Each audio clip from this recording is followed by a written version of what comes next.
Diário de leitura número 1 do primeiro livro de Outlander, A Viajante do Tempo, escrito por Diana Gabaldon. Gente, eu tô tão feliz de estar aqui fazendo esse diário, eu tô tão empolgada de começar a reler esse livro, porque assim, eu tinha na minha cabeça que o livro 2 e o livro 3 eram um dos meus preferidos. Não lembrava assim do livro 1, mas depois de ler os 2 primeiros capítulos, que é o que a gente vai discutir aqui nesse diário, né, que a gente vai conversar um pouquinho, eu tô assim, impressionada com o livro 1 de novo e pensando, nossa, o início dessa história é bom demais, gente. Que é isso? Esses 2 primeiros capítulos, acontece o seguinte, tem um monte de informação. Eu acabei de ler o livro 9, né? Até fiz o diário de leitura aqui com vocês. E acontece que eu estava muito frustrada, né? No final do diário, dá pra vocês perceberem o tanto que eu tava frustrada, que às vezes a autora, ela não entrega o conteúdo pra gente, né? A gente vai lendo stand de livro, stand de informação. Não quero te desanimar se você tá, por acaso, começando a ler a série agora, acompanhando o diário de leitura. E, às vezes, demora um pouquinho, né? Pra poder entregar alguma informação ou outra. Mas esses 2 primeiros capítulos desse livro... Ai, gente... Agora eu tô relembrada do porquê que eu gosto de ler esses livros, do porquê que eu gosto dessa série. Porque, realmente, esse primeiro livro, ele parece ser bem diferenciado dos demais. Começa pela quantidade de capítulos. Vocês observaram a quantidade de capítulo? Tava aqui folheando, né, antes de começar a gravar o diário, e bom, é importante a gente ter isso em mente, né, como é que o livro tá dividido pra gente conseguir acompanhar bem a história e fazer comparativos e conseguir entender todo esse fluxo de ideias que a autora tá trazendo pra gente. E esse livro 1, ele tá dividido em 7 partes, em que nós temos ao todo 41 capítulos.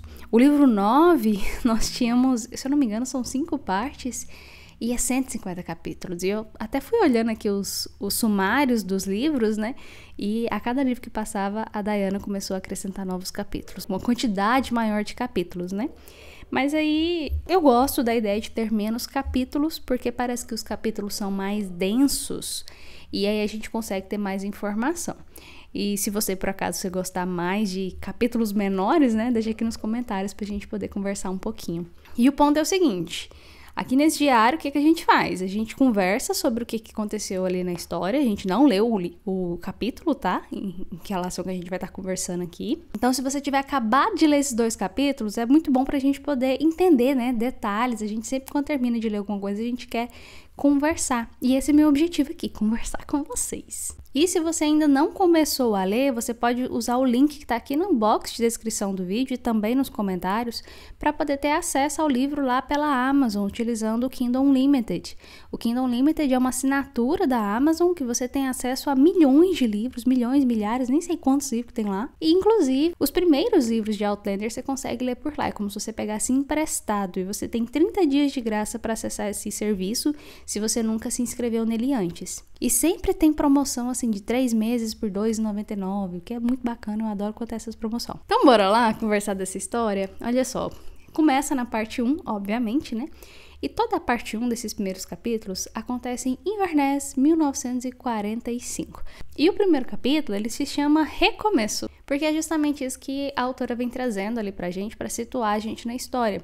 Porque nós temos os nossos 2 personagens que a gente é introduzido aqui nesse momento, que é a Claire e o Randall, o Frank, o marido dela, que acontece que eles estão ali num pós-guerra. Eles acabaram de finalizar todo o processo de guerra. Durante a guerra, a Claire, o que ela estava fazendo? Ela era uma enfermeira, estava ajudando ali nesse processo, e o Frank, ele trabalhava na parte de inteligência, no MI6. E nesse período todo, eles ficaram separados, assim, eles se viram poucas vezes, por poucos dias, então assim, eles tinham acabado de casar, e aí depois teve essa separação deles, e aí agora eles estão ali numa segunda lua de mel, para poder tentar se reaproximar, e também para poder iniciar uma família. Eles querem engravidar, eles querem ter um bebezinho. Então, nesse pós-guerra, tá um buscando consolo no outro ali, para justamente se reerguerem como uma família depois de todos esses horrores de guerra. E eles estão buscando se dissociar da guerra para poder olhar para o futuro juntos como marido e mulher.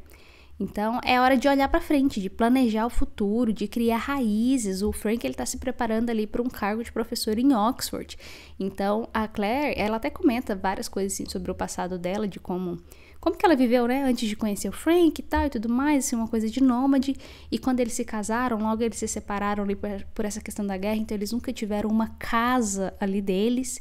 Então ela tá empolgada, né, de ter esse papel ali como a esposa do professor quando eles terminarem essa lua de mel e forem para Oxford. E é muito bacana esse primeiro capítulo, justamente porque a gente consegue ver esse relacionamento dos dois. A gente consegue ver ali brincadeiras bem-humoradas, a gente consegue ver esse relacionamento físico ativo entre eles, uma união gentil.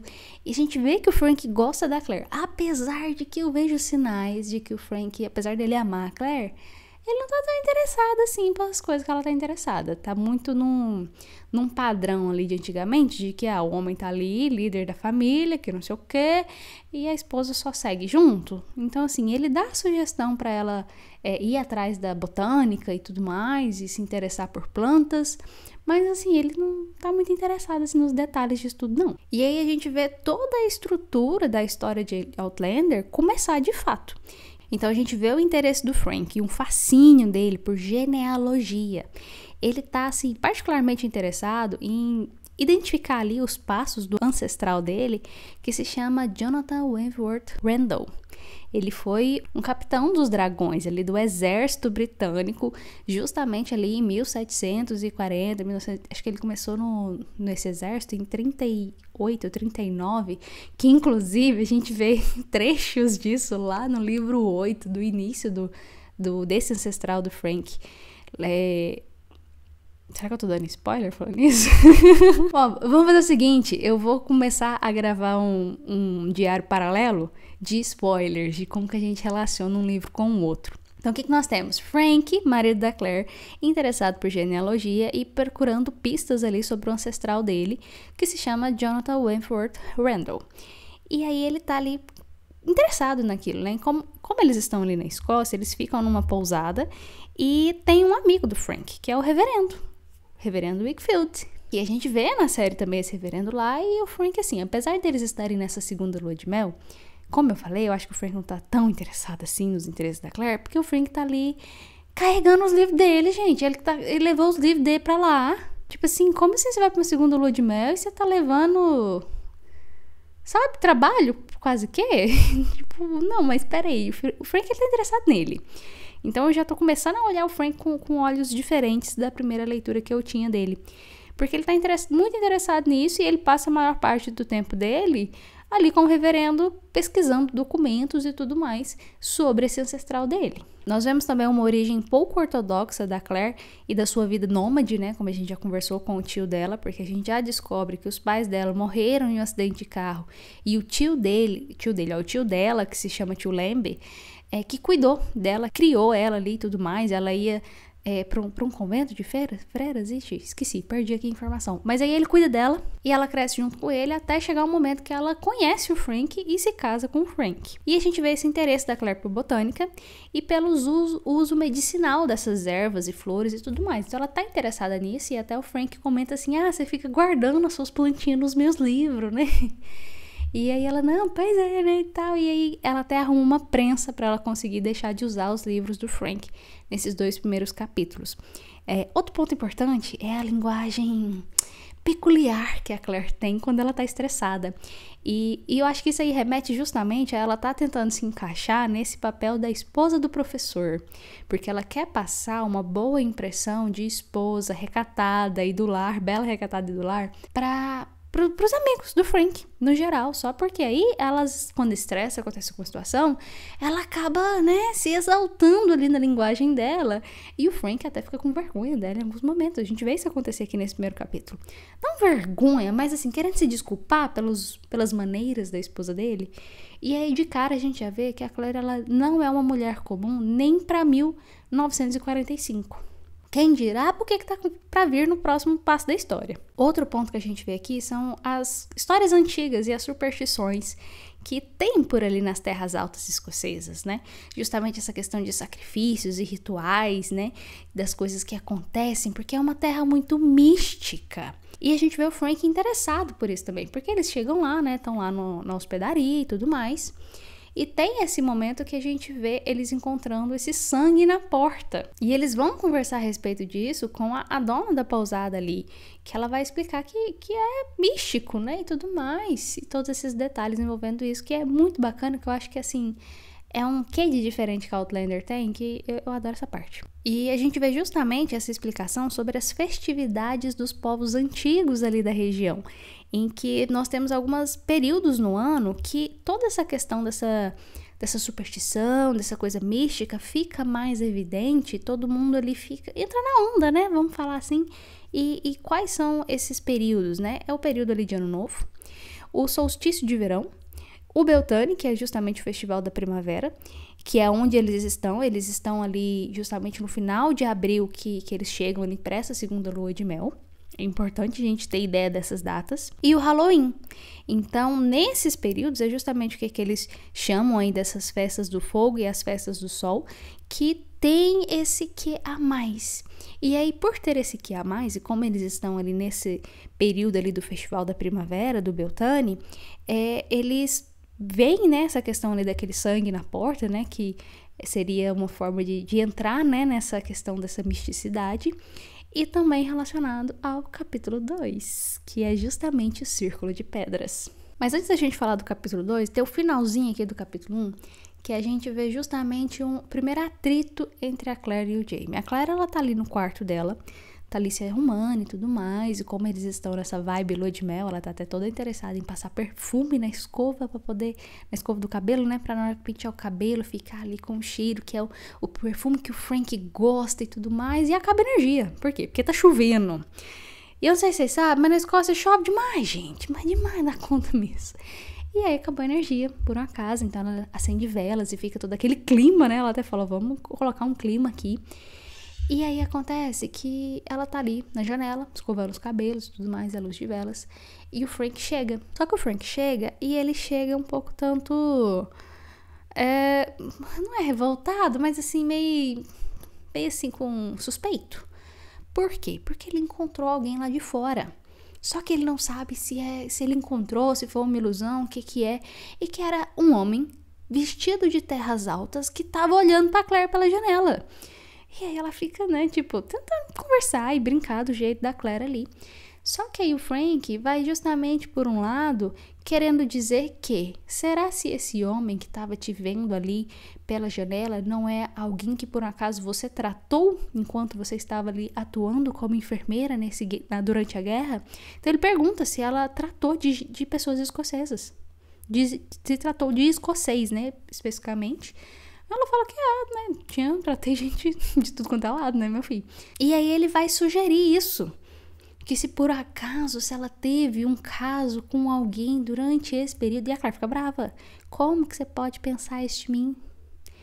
E aí a gente vê esse atrito, mas logo esse atrito se resolvendo, né, e tudo mais, mas o ponto é que o Frank, ele suspeita da Claire, e essa questão de traição é algo recorrente na história, da gente pensar a respeito e tentar encarar isso para entender, mas que principalmente o fato de que ele não sabe se foi uma ilusão ou não. Por que ele não sabe se foi uma ilusão ou não, se era alguém?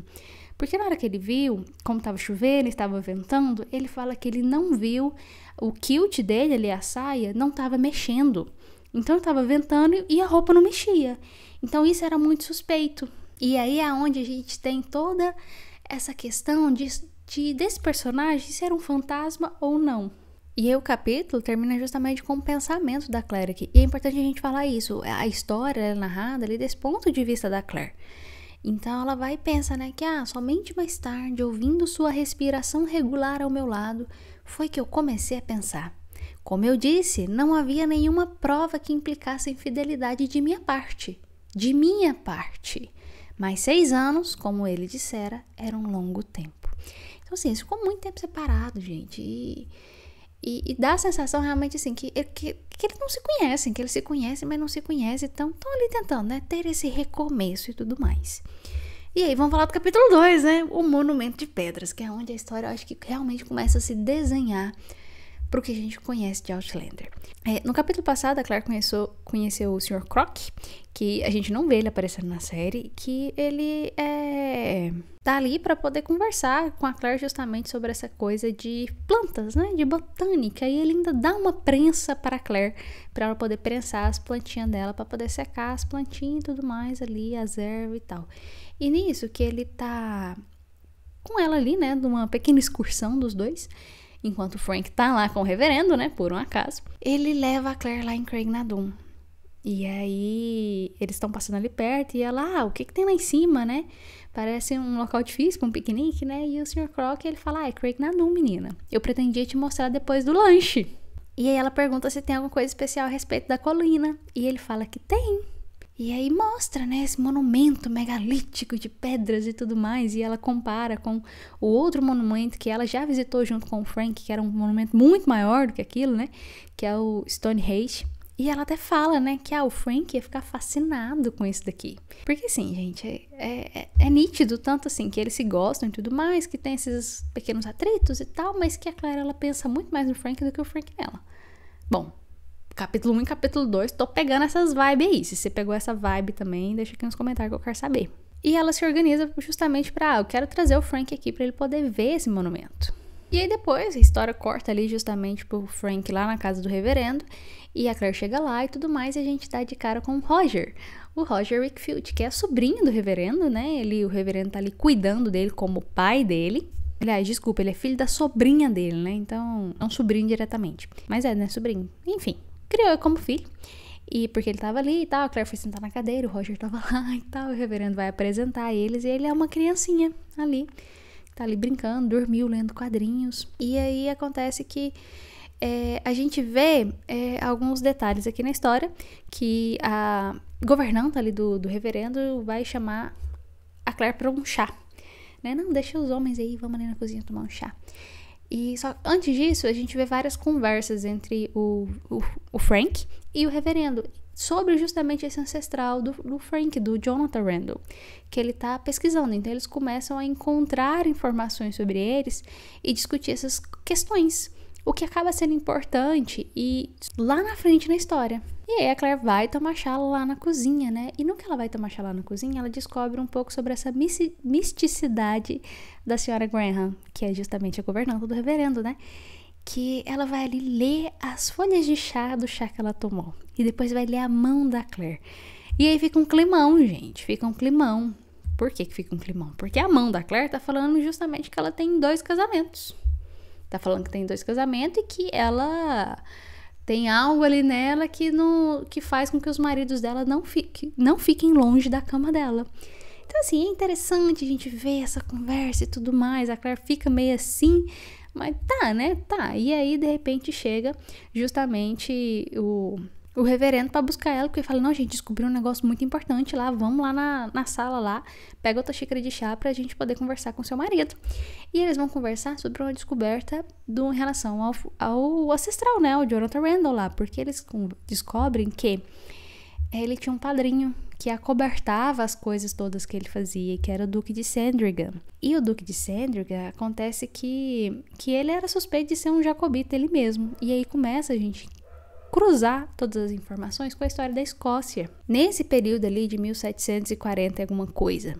Inclusive tem até um vídeo aqui no canal que eu visito o castelo de Edimburgo e eu conto um pouquinho pra vocês tudo que tem lá, contando a história dos jacobitas e toda essa questão da história que a gente vê em Outlander e como é que acontece na vida real. Depois disso, a Claire e o Frank, eles acordam cedo ali pra poder ir visitar o Lago Ness e aquele castelo que tem ali junto do Lago Ness. E é bacana ver os dois visitando a Escócia. E aí eu abro um paralelo que na série, gente, é muito mais legal as visitas deles no ambiente ali da Escócia, porque eu acho que eles visitam mais locais que a gente vê depois acontecendo na série, então acho que fica mais interessante. E aí cabe ressaltar que Diana Gabaldon, quando escreveu esse livro aqui, gente, ela não tinha visitado a Escócia. Então, assim, ela fez muita pesquisa e tudo mais para poder entender, para poder conseguir escrever a respeito, mas ela não visitou a Escócia ao escrever esse livro 1. Então, a série eu acho que fez um papel muito melhor, assim, mostrar essa questão de cenários e tudo mais nessa primeira parte aqui desses 2 primeiros capítulos do que no livro. Mas não é que ficou ruim, né, no livro. Não ficou ruim, óbvio que não. Mas eu acho que na série é muito bom ver eles visitando ali os outros castelos e conversando ali sobre as colinas e que não sei o quê. É bom, isso é muito bom. E depois que eles visitam lá, né, o Lago Ness e tudo mais, a Claire, na questão chegando em casa, ela lembra, né, de falar que, eu visitei Craig Nardum e eu quero te levar lá. E aí acontece que o Frank, ele meio que já sabia daquilo, porque o reverendo tinha comentado sobre a senhora Graham, a governanta, né? Que ela faz parte ali de um grupo que fazem cerimônias druidas ali nesse local. Justamente porque tá ali perto dessas festividades, né? Então a gente tem justamente que a Claire visitou Craig na Dun nesse período próximo ali ao Festival da Primavera, vocês estão lembrados, né? Que acontece justamente ali no dia 1º de maio. Então o Frank, assim, ele já tá sabendo do rolê que tem ali a Sra. Graham e justamente essa cerimônia, e ele se organiza pra acordar cedo e ir lá. E aí a Claire fica brava porque acordar cedo 2 dias seguidos pra poder fazer essas aventuras, né? Um dia pra ir lá no Lago Ness, depois pra ir na Craig na Dun, é meio assim, né? Demais pra ela. E aí eles acordam cedinho antes do nascer do sol, chega lá um frio danado, ela até fala, o carro não tinha aquecimento, igual o que tinha que a gente foi no Lago Ness, né, e tal. Chega lá, eles dão uma passeadinha no Círculo de Pedras, o Frank vê e aí eles veem o pessoal das mulheres chegando pra cerimônia. E eles assistem aquilo ali, né, eles se escondem ali, a Claire até fala assim, o que o Frank ficou fazendo durante a guerra que ele sabe se esconder tão silenciosamente assim. E eles assistem, o Frank fica fascinado, então as mulheres elas chegam ali, trocam de roupa, é um mero lençol e tem todo um ritual e tudo mais. E depois que termina, né, o sol nasce e as mulheres saem e a Claire e o Frank vai ali no Círculo de Pedras e a gente vê já uma diferença a mais, que essas pedras de Craig na Dun no livro, a pedra principal ali do meio, né, pelo que eu entendi, ela tem uma fenda. Então não é uma pedra sólida, não é uma placa, né? Até porque assim vai ser difícil, né, ficar fazendo os detalhes tudo igualzinho na série quanto no livro. Mas é legal, eu acho legal pensar que existe uma fenda na pedra. E eles ficam ali vendo e tudo mais, e a Claire ela se interessa por uma florzinha. Miosotis, uma planta azul, que é justamente o que a gente tem aqui na capa do vídeo, que tem o nome popular aí de Não Me Esqueça. E ela tá interessada nessa florzinha, enquanto o Frank tá ali todo interessado naquele ritual e na dança, que não sei o quê. E aí acontece que eles escutam alguém vindo, né? E eles têm que sair correndo ali. E é até engraçado que não quer sair correndo ali, na hora que tá chegando no pé da colina, o Frank ainda tropeça numa latinha de sardinha, de atum, e cai, né? E aí, no que ele cai, a Claire tá, como é que você tá, não sei o quê. E eles estão ali no pé da colina, os dois deitados no chão, por que não, né? Tentar aumentar a família ali mesmo. E aí, depois disso, a Claire fala que, nossa, queria ir lá, voltar e pegar a florzinha, não peguei a florzinha. Ai, tô na dúvida de qual planta que é aquela florzinha. E o Frank encoraja ela a ela ir lá sozinha no dia seguinte. Por quê? Porque ele quer que ela olhe lá se tem algum rastro, algum vestígio de fogo, para saber o que mais que aconteceu nesse ritual. E aí, eu interpreto isso como, tipo, o interesse dele, tipo assim, vai lá e olha pra mim também. Não é que ele quer que ela vá lá pra ela pegar a flor que ela quer. Não, mas vai lá e olha o trem do fogo ali pra mim também. E aí ela se organiza pra ir no dia seguinte. E aí ela até vai, assim, sem ser cedinho, porque ela falou, não vou acordar um terceiro dia seguido cedo. Então ela chega lá, já é 11 da manhã, ela pega o carro emprestado da senhora Graham, não, da Graham não, da dona da pousada, senhora Bird. E aí ela retorna sozinha ali pra Craig na Dun. Tá chovendo e tudo mais, mas ela vai porque ela quer pegar a florzinha lá, a flor selvagem, né? E enquanto ela tá lá, gente, que ela vai pegar essa florzinha, acontece o que ninguém prevê, né? O que ninguém imagina. Ela escutou a pedra gritar. No que ela escuta esse zumbido e uma pedra gritando e a outra pedra também começa a gritar e ela começa a ficar atordoada naquele processo. E eu acho que é importante a gente pensar nos detalhes de como que a Diana escreveu isso. Nunca ouviram um som semelhante de nenhum ser vivo. Não é possível descrevê-lo, exceto dizer que era o tipo de grito que se poderia esperar de uma pedra. Era horrível. E outras pedras começaram a gritar. Ouvi sons de batalha, os gritos de homens morrendo e cavalos feridos. E, gente, será que a Diana já escreveu em outros livros essa batalha? Desses sons que a Claire ouviu? Esses gritos desses homens, esses cavalos feridos? O que ela ouviu ali? Será que tá em outro livro? Nossa, eu vou fazer o outro vídeo de spoiler pra gente poder conectar os livros tudo nesses detalhes. E aí, nisso tudo, ela fica atordoada e ela caminha em direção à pedra principal. Ela não sabe se isso foi acidental, se foi um deslocamento cego ali naquele nevoeiro, aquele barulheira que tava e tudo mais. E aí ela descreve justamente a sensação de estar em um carro, de uma vez que ela estava em um carro, pequeno e tal, viajando à noite, adormeceu e aí bateu o carro e aí ela foi embalada pelo barulho de deslocamento, né? Aquela coisa, o motorista do carro entrou numa ponte, uma velocidade alta demais, perdeu o controle do carro e ela tava dormindo no carro, então acordou do sonho, flutuando ali e tal, farol e aquela sensação nauseante de estar caindo em uma alta velocidade. E ela fala que é como se fosse isso que ela sentiu nesse momento que ela chegou perto da pedra. E aí ela se sentiu virada do avesso. Apesar de descrever tudo isso, ela fala que nenhuma dessas comparações transmite a sensação da perturbação que ela sentiu naquele momento que ela estava lá. E aí ela acordou, né? Assim, ela não conseguia nem dizer se perdeu a consciência de fato ou não e tudo mais naquela situação toda. Ela estava enjoada, estava tonta. E aí ela levantou e começa a andar. E aí ela começa a ouvir, né, um tom estridente de violência inumana. Era um som normal de conflito humano e eu segui em sua direção. Então ela estava lá em Craignadoon para pegar a bendita da plantinha, ouviu a pedra gritando, ficou atordoada, chegou perto da pedra, teve uma sensação muito doida de estar num acidente de carro e tudo mais, e ela acorda nauseada, enjoada, escuta um barulho de um povo violento, né, briga, alguma coisa assim, conflito humano, e ela segue em direção a isso. E aí começa a nossa jornada, gente. E aí existem várias perguntas aqui pra gente poder se fazer. Que acontece o seguinte. Ela tava ali, essa viagem que ela fez foi no dia 2 de maio. Dia 1º de maio, dia do Beltane, o dia que ela foi lá com o Frank. 2 dias antes, no dia 28, ela foi lá com o Sr. Croc. E aí ela foi, não ouviu nada de pedra gritando nem nada. Dia 28 não ouviu. Dia 1 ela foi com o Frank, não ouviu também. E aí depois, no dia 2, que ela foi lá sozinha, foi onde ela ouviu as pedras gritando e atravessou. Por que ela não ouviu esse barulho antes? Não sei, tô teorizando, pesquisando, vendo aqui, conversando com algumas pessoas, e a gente pode conversar mais no comentário aqui. Fala aqui o que você acha. E eu acho que esses 2 capítulos, como eu falei, é algo que entrega muito, tem muito conteúdo, muitos detalhezinhos. E eu acho que eu tô empolgada com esse primeiro livro. Tem uma boa escrita e a gente não quer parar de ler. E são capítulos longos, então dá pra sentar e ler e descobrir muita coisa de uma vez só em um único capítulo. Eu espero que você tenha gostado do diário, eu espero que você tenha gostado da leitura do livro. E no próximo diário a gente volta aí com mais 1 ou 2 ou 3 capítulos, quem sabe. E o 3º capítulo ele tem o nome de O Homem no Bosque. Vamos descobrir quem é esse homem no bosque no próximo diário. Boa leitura, obrigada por assistir e até o próximo vídeo.